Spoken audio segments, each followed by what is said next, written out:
This show was created for you and your family to watch together. Welcome to Nat Geo Wild. It finally dawns on him that he really is all alone. Clarissa and the rest of the family have noticed his absence. The animals try to locate each other via smell using their trunks, which are extraordinarily sensitive.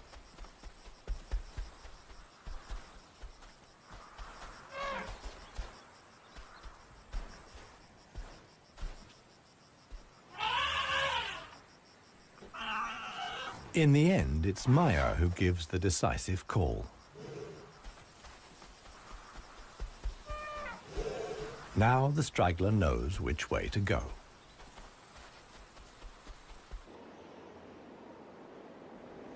The extremely dry period shows no sign of coming to an end. 1 week later, the heat and the elephants have combined to decimate the plant life in the Huanib Valley. Vultures take up positions on the trees on the edge of the valley. Their time will come when the other animals can find nothing more to eat.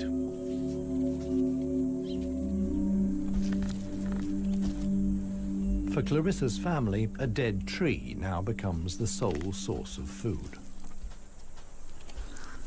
In the desert, a tree of this size takes years to break down. And it's the elephants that turn it into food again for the other animals. They themselves only use 60% of what they eat. The rest they excrete undigested. In this way, they distribute seeds, like those of the anna tree. Some animals, like the helmeted guinea fowl, take the majority of their food from what the elephants deposit.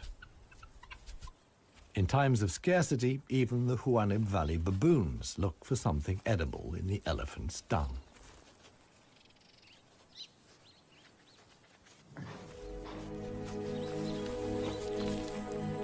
Old One Tusk has one more go at the wood.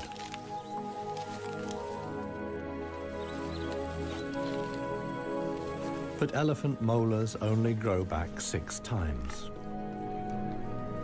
One Tusk's teeth are worn out, and his attempt to eat wood the way he used to is doomed to failure. In other parts of Africa, older elephants seek out swamps where they can live for a while longer on softer leaves. Here, there is no such possibility.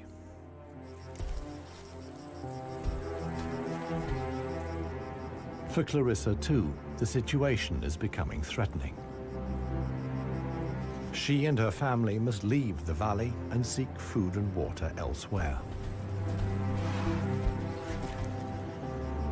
Other families join the trek. Only Clarissa's knowledge of hidden water sources can save them now.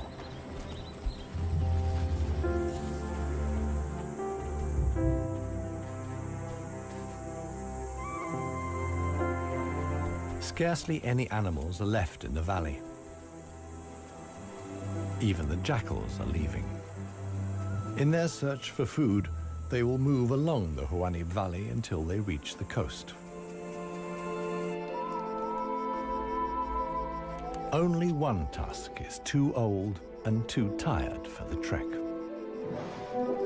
The one thing that could save him now is rain that would let soft grass grow. With this slim hope, he remains behind.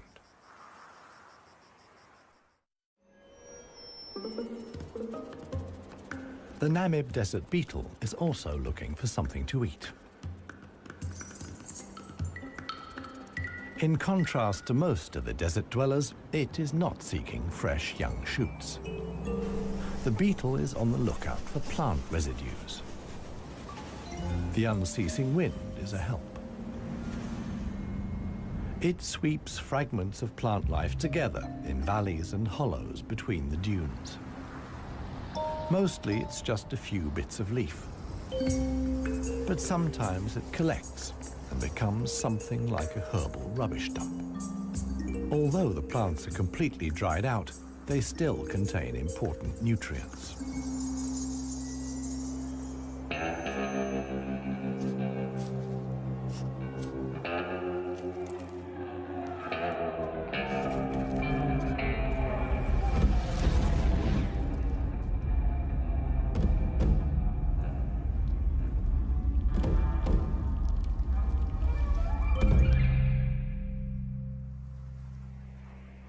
The Namaqua chameleon is one of the most dangerous hunters in the Namib Desert. For desert beetles, at any rate. But the beetles don't usually make it quite so easy.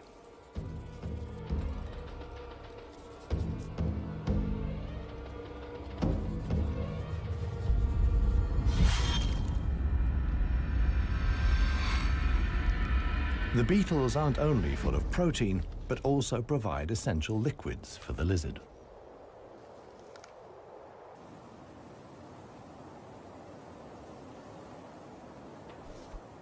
Namaqua chameleons are the biggest reptiles the Namib can support. In contrast to the mammals, they can't undertake long migrations to look for food and water.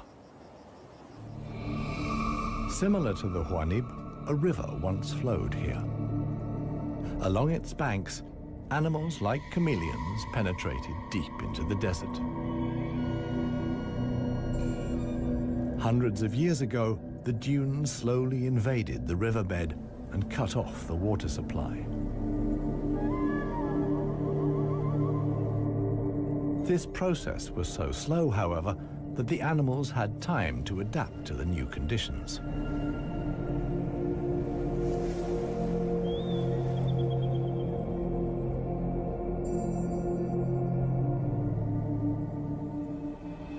The mammals didn't need such a long period of adaptation.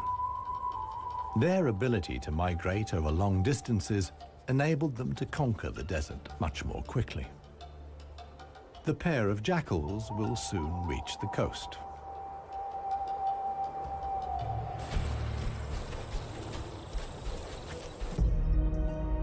Clarissa, meanwhile, is still searching for water. Little Maya is already exhausted.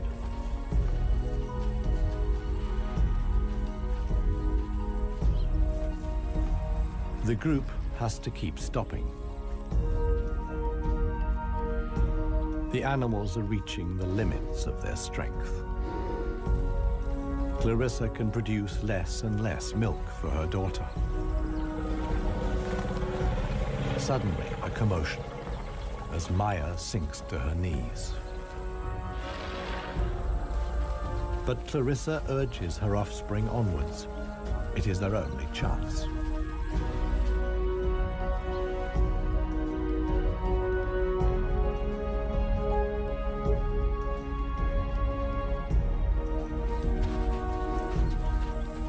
As dusk falls, they finally arrive.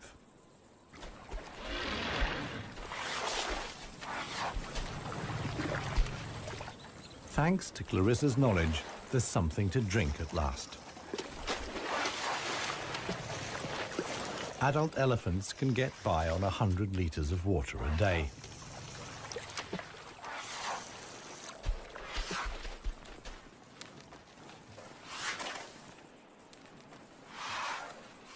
The subsequent dust bath serves to protect the elephant's skin from the relentless sun. The trek to the next source of food is long. The following morning, Clarissa will move on.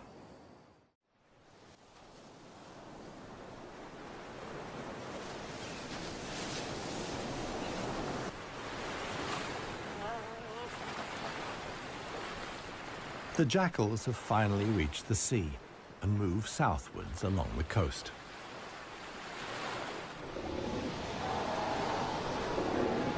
The new generation of brown fur seals is just arriving.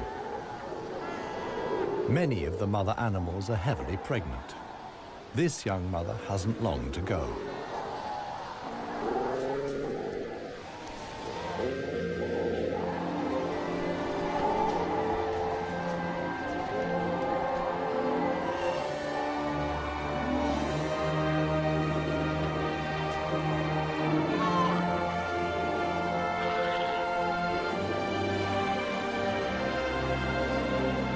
The mother at once welcomes her offspring into the world. Each voice and scent is as unique as a fingerprint. The ritual creates an unbreakable bond between mother and pup.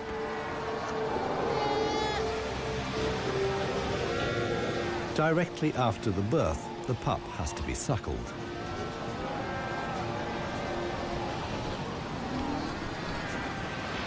The newborn is a little clumsy.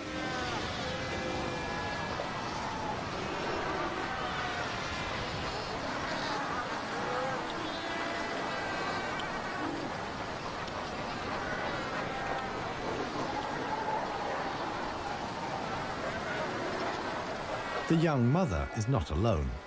Tens of thousands of other females have also given birth. Space is at a premium in the colony, a risky situation for the babies.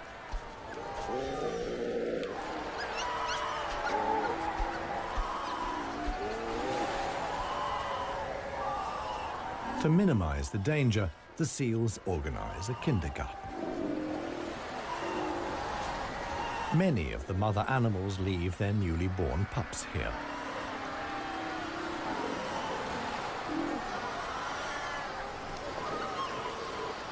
The nursery not only offers the young pups protection, but also makes it easier to find them later.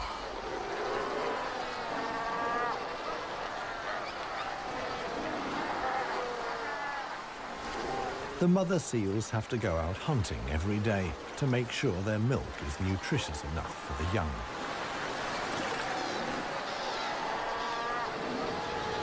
But when choosing the location of the kindergarten, they forgot about the tide.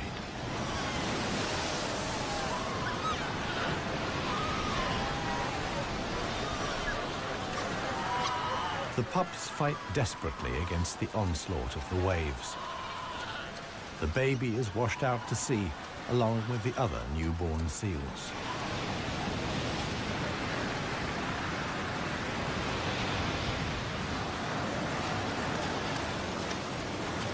Seal pups can swim, but they don't have the protective layer of fat of adult animals.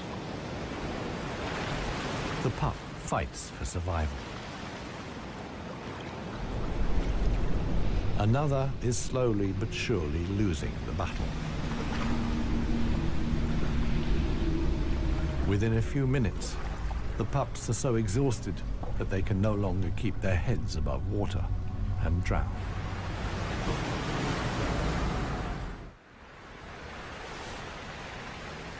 The next morning reveals how great the danger posed by the sea is for the seal pups. The shore is full of little corpses, washed up by the tide.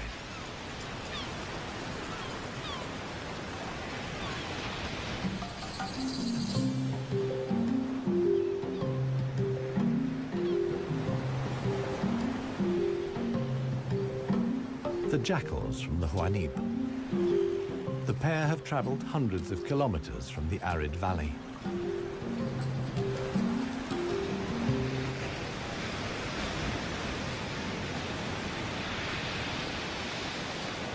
The seal colony is now their only chance of food. Jackals aren't choosy. For them, eating carrion is nothing unusual.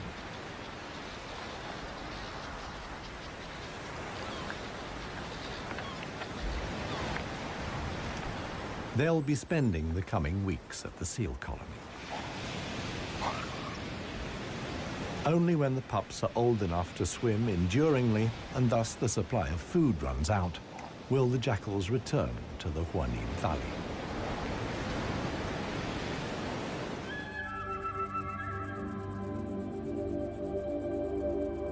It's not only the jackals that undertake such long treks. The other inhabitants of the Huanib have a long way to go.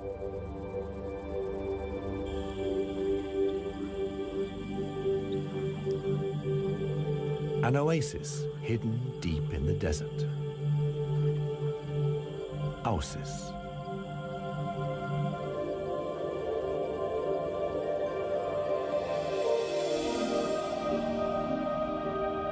It lies like an emerald in the middle of the desert.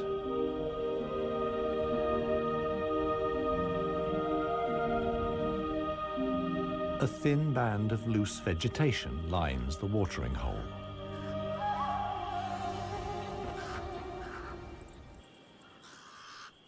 The pied crows are getting worked up about something. Visitors. Big visitors. The legendary desert lions. Desert lions are so unbelievably rare that scientists have fitted them with transmitter collars so that the big cats can be monitored and protected.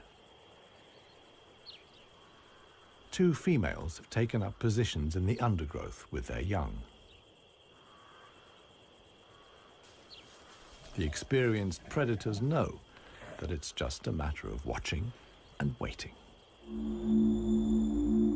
And indeed, many animals are making their way here. The oryx's numbers have thinned noticeably. Some are lagging far behind the main column.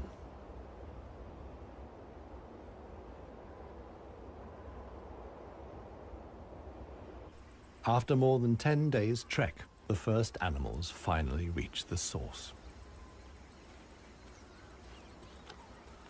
Cautiously, they approach the steep bank.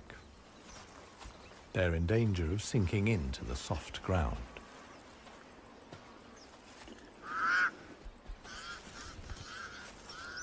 The pied crows sound the alarm again. The lioness's patience has been rewarded. They've caught one of the stragglers. One lioness keeps the oryx in check on the ground. The hunting lioness is completely exhausted. Fighting the antelope has taken the last of her strength.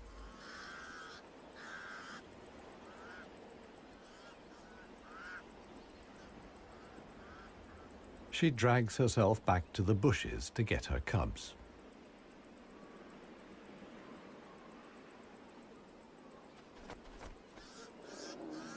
The other lioness keeps the pesky crows at bay.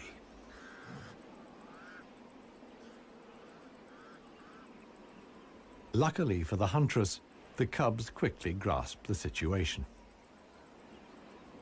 They can hardly wait to get their teeth into some fresh food.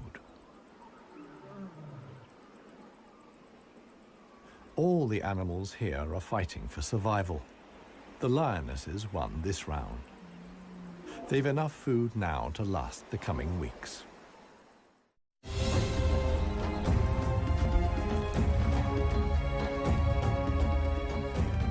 Clarissa and her family have finally reached the neighboring Dry River Valley.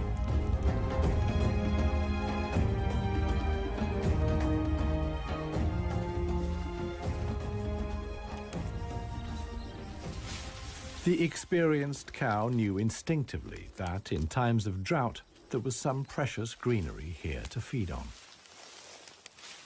The exhausted animals can at last fill their stomachs again.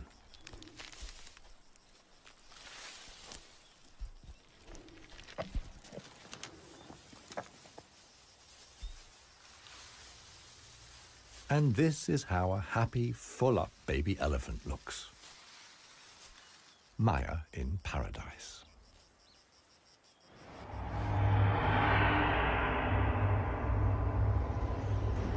A strong wind blows in from the coast, and sandstorms form in the hinterland.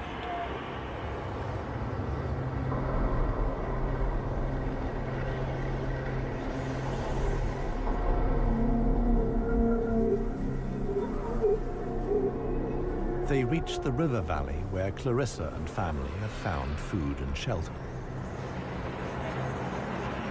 Sandstorms like these are the harbingers of heavy rain. Experienced elephant cows like Clarissa know what that means. As soon as it rains, the dry river valleys will be turned into raging torrents that wash away anything in their path. Imminent danger for the family of elephants.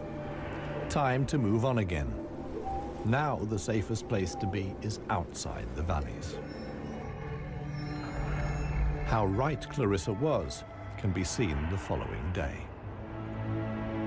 Water in the dry river valley.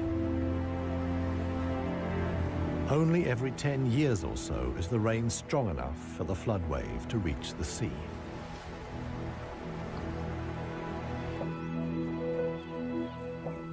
Just a few days later, the first green shoots begin the transformation of the dry river valleys.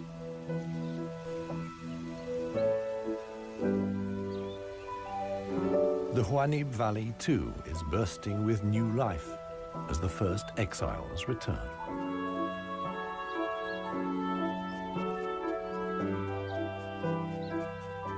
For one animal, however, the rain came too late. Old One Tusk succumbed to hunger before the first drops fell. The jackals find his body on the edge of the valley.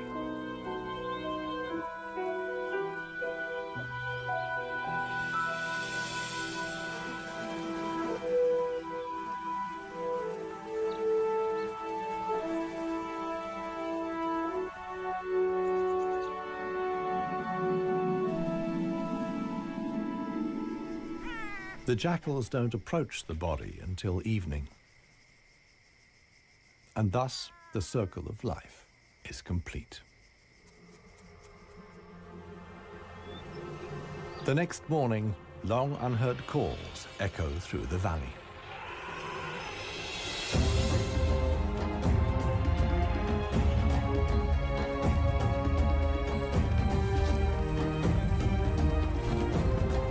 Clarissa is back. Her family survived the floods unscathed. Maya, too, is thriving. At last, the newly greened Huanib Valley comes into view.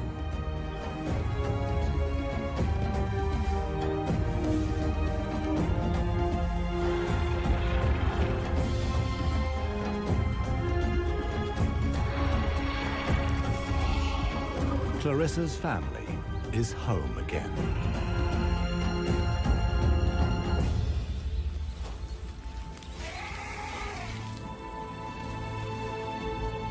Jappy will pass on the genes of his father, One Tusk, and with them, his strength and intelligence. Clarissa is pregnant with his baby.